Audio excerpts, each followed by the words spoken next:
Hi, so Joy.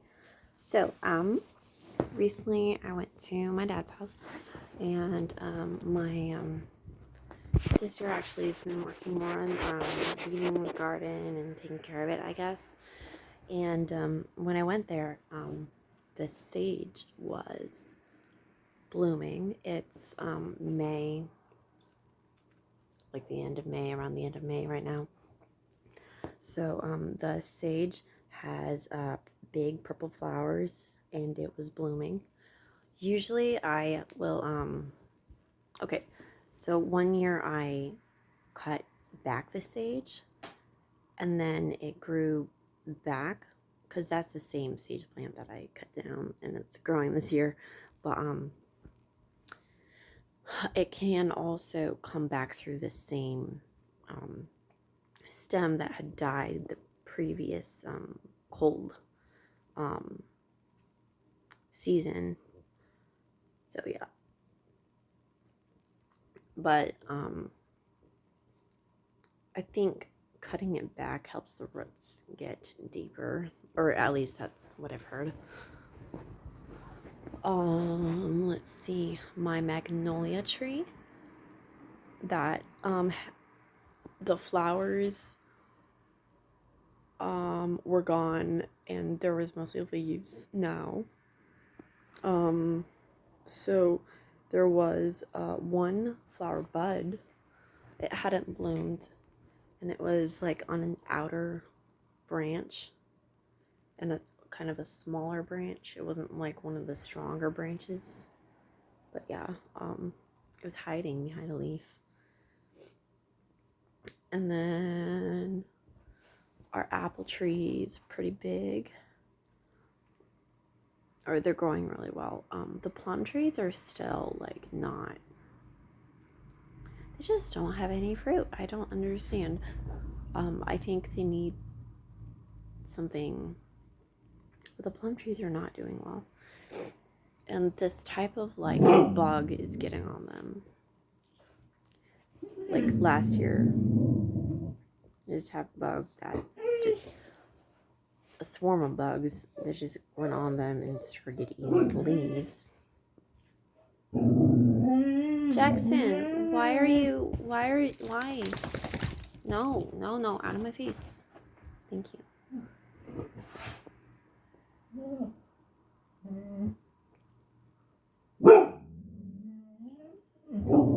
But another plant I've seen blooming right now are peonies.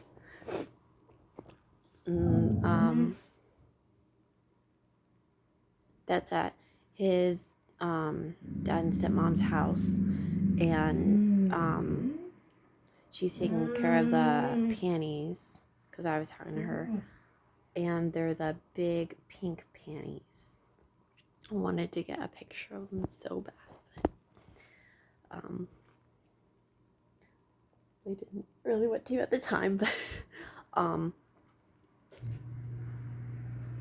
let's see, the grass is green now, and then see what else have I seen. Usually tulips bloom by now.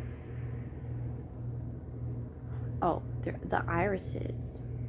The irises are blooming. And the ones at my parents' house are the Siberian irises. Yeah, they're the purple flower, very deep purple flowers with the very thin pokey leaves, very long, thin, pokey leaves. And the chocolate mint had gotten bigger. The spearmint was about up to my knee. So it varies in height. Sometimes, like in the front, it'll be closer to the ground, and then like in the middle of the patch, it'll be taller. And then like since it's a vine, it also likes clinging to walls a little bit. So it clings to the back wooden support for the hill. It likes to climb up that.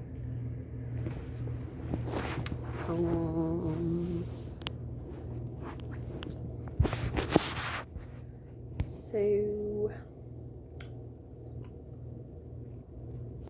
in our garden, we actually, when we first moved in, we had this big patch of the pink flowers that I guess they like hills.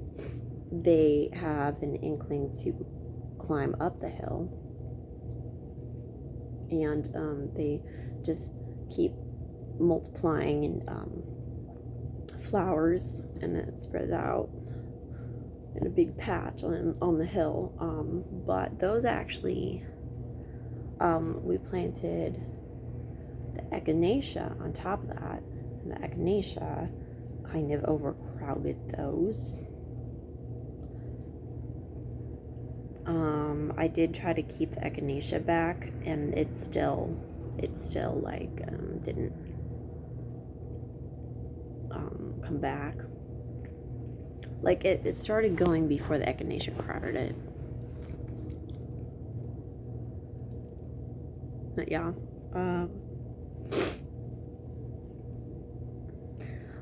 Okay, so the lilac was blooming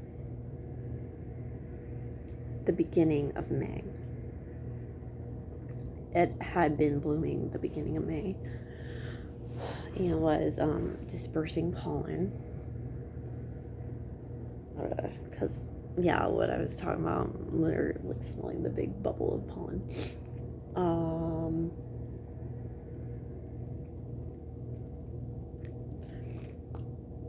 So my radishes, I planted them probably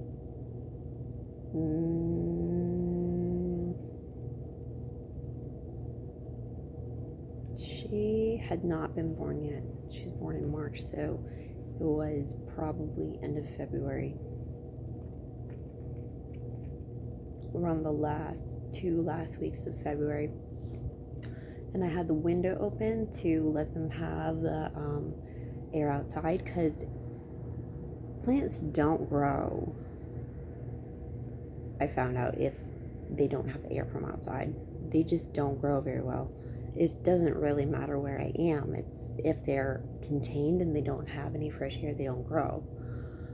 So I try to have the window open, and that has varying temperatures. The cold made it so that they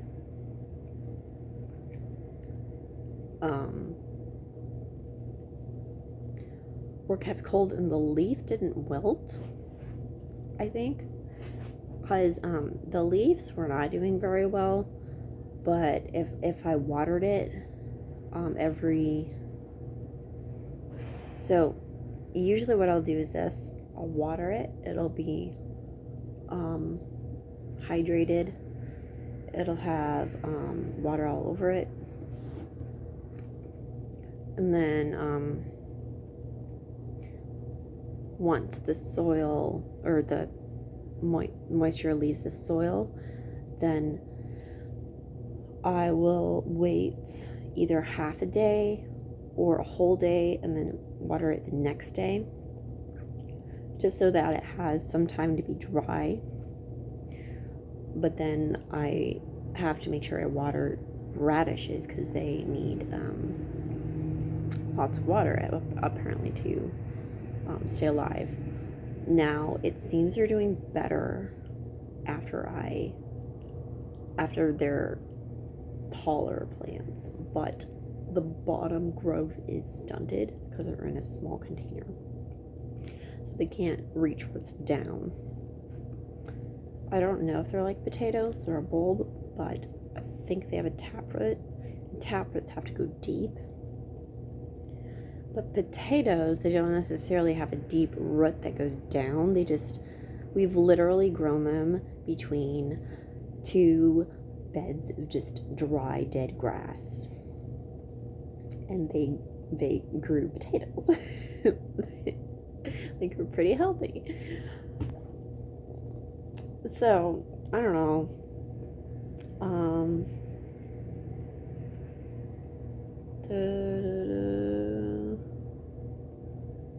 Let's see, when did they start getting flowers? They started getting flowers right around when I posted the 2 other videos. Yeah, I think I took a video of the first or second day I noticed the flowers coming up.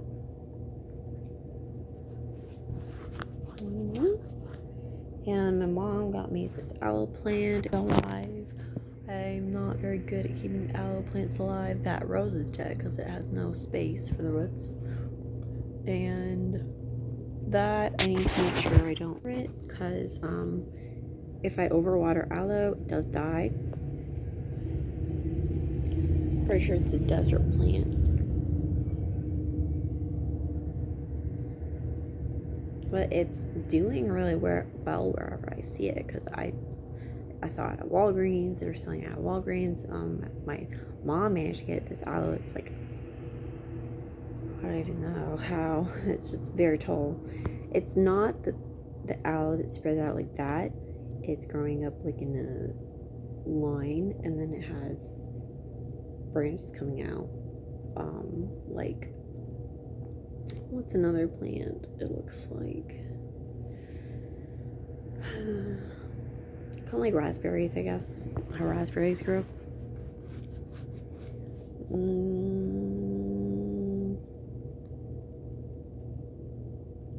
Okay, I also want to talk about, yes, okay. One year I grew chamomile.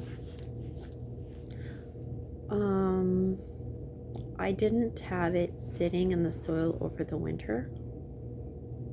I planted it in the early season after the ground was thawed, because I literally can't get through the ground if it's not get through it enough necessities like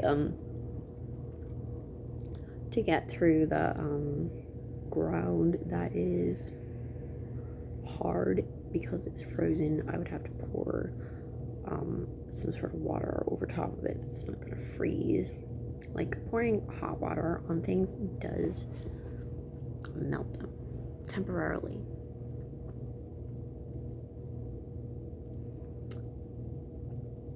But I planted them once the soil was able to be gotten up, and then they bloomed, and they continue blooming. Or first the plants grow, and then the flowers form, or the bulbing forms, and then the flowers, the bulbs form, and they continue blooming over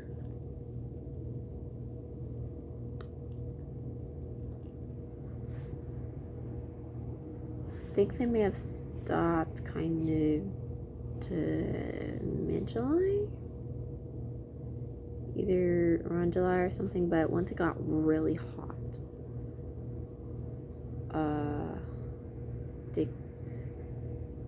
they like all of a sudden weren't there or something. What happened? Yeah. But I got some more chamomile. I'm gonna try to grow some more chamomile. See how that does.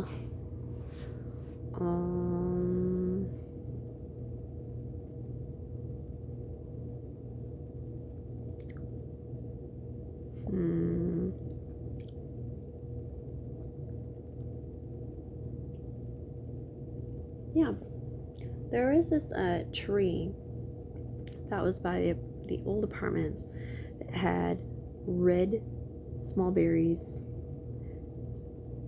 in clusters. I counted them. I think it was like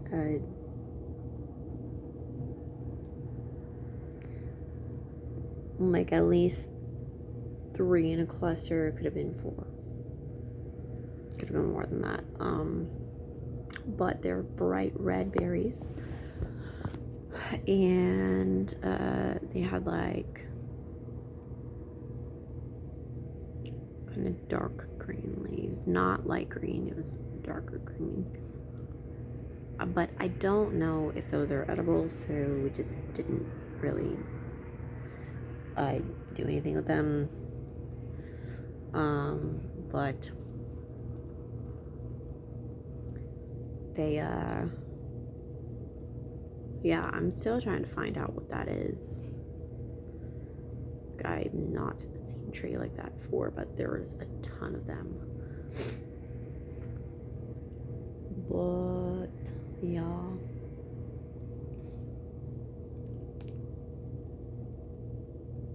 it was actually the street where I was walking down and talking about the ice on the ground. So yeah.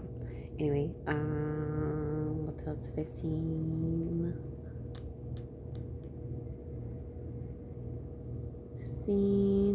In the fall, we went to visit the creek area, and he was kind of going creek hopping a little bit. It is where you know the stones that are in the creek. Creek hopping is when you step from one stone to another, and you gotta make sure that it's a level, flat surface before you step to another stone. So it came from our family. We would play the floor is lava, and then Rachel brought us to the creek, and she said she was talking about creek hopping, and she showed me how to step from one stone to another. She was like telling me, oh, you can't do this. Of course I was like, of course I can do it, here, I'll do it. So I did it, and we decided to just go to the park and creek hop after that for a while.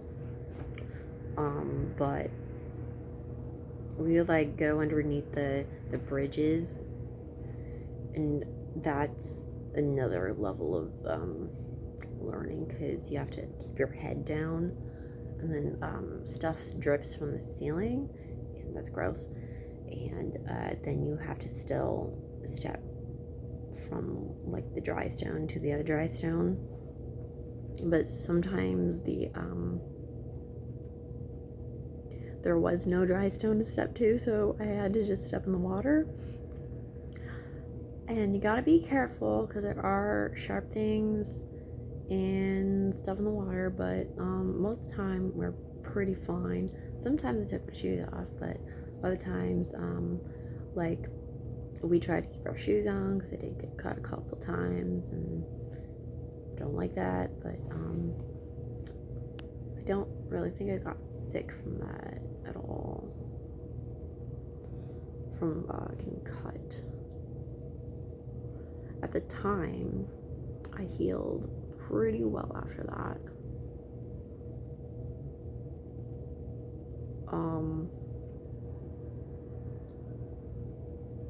But yeah, I do kind of want to talk about some like sicknesses I've been through, because they're interesting to me, and I think if other people know about like what happens to another person when they are going through something, that it could help us all figure out how to not be sick anymore. Like, realistic truth of the scenario, because a bad habit we have is just talking about things, not actually know what we're talking about anymore. So yeah, anyway, so yeah.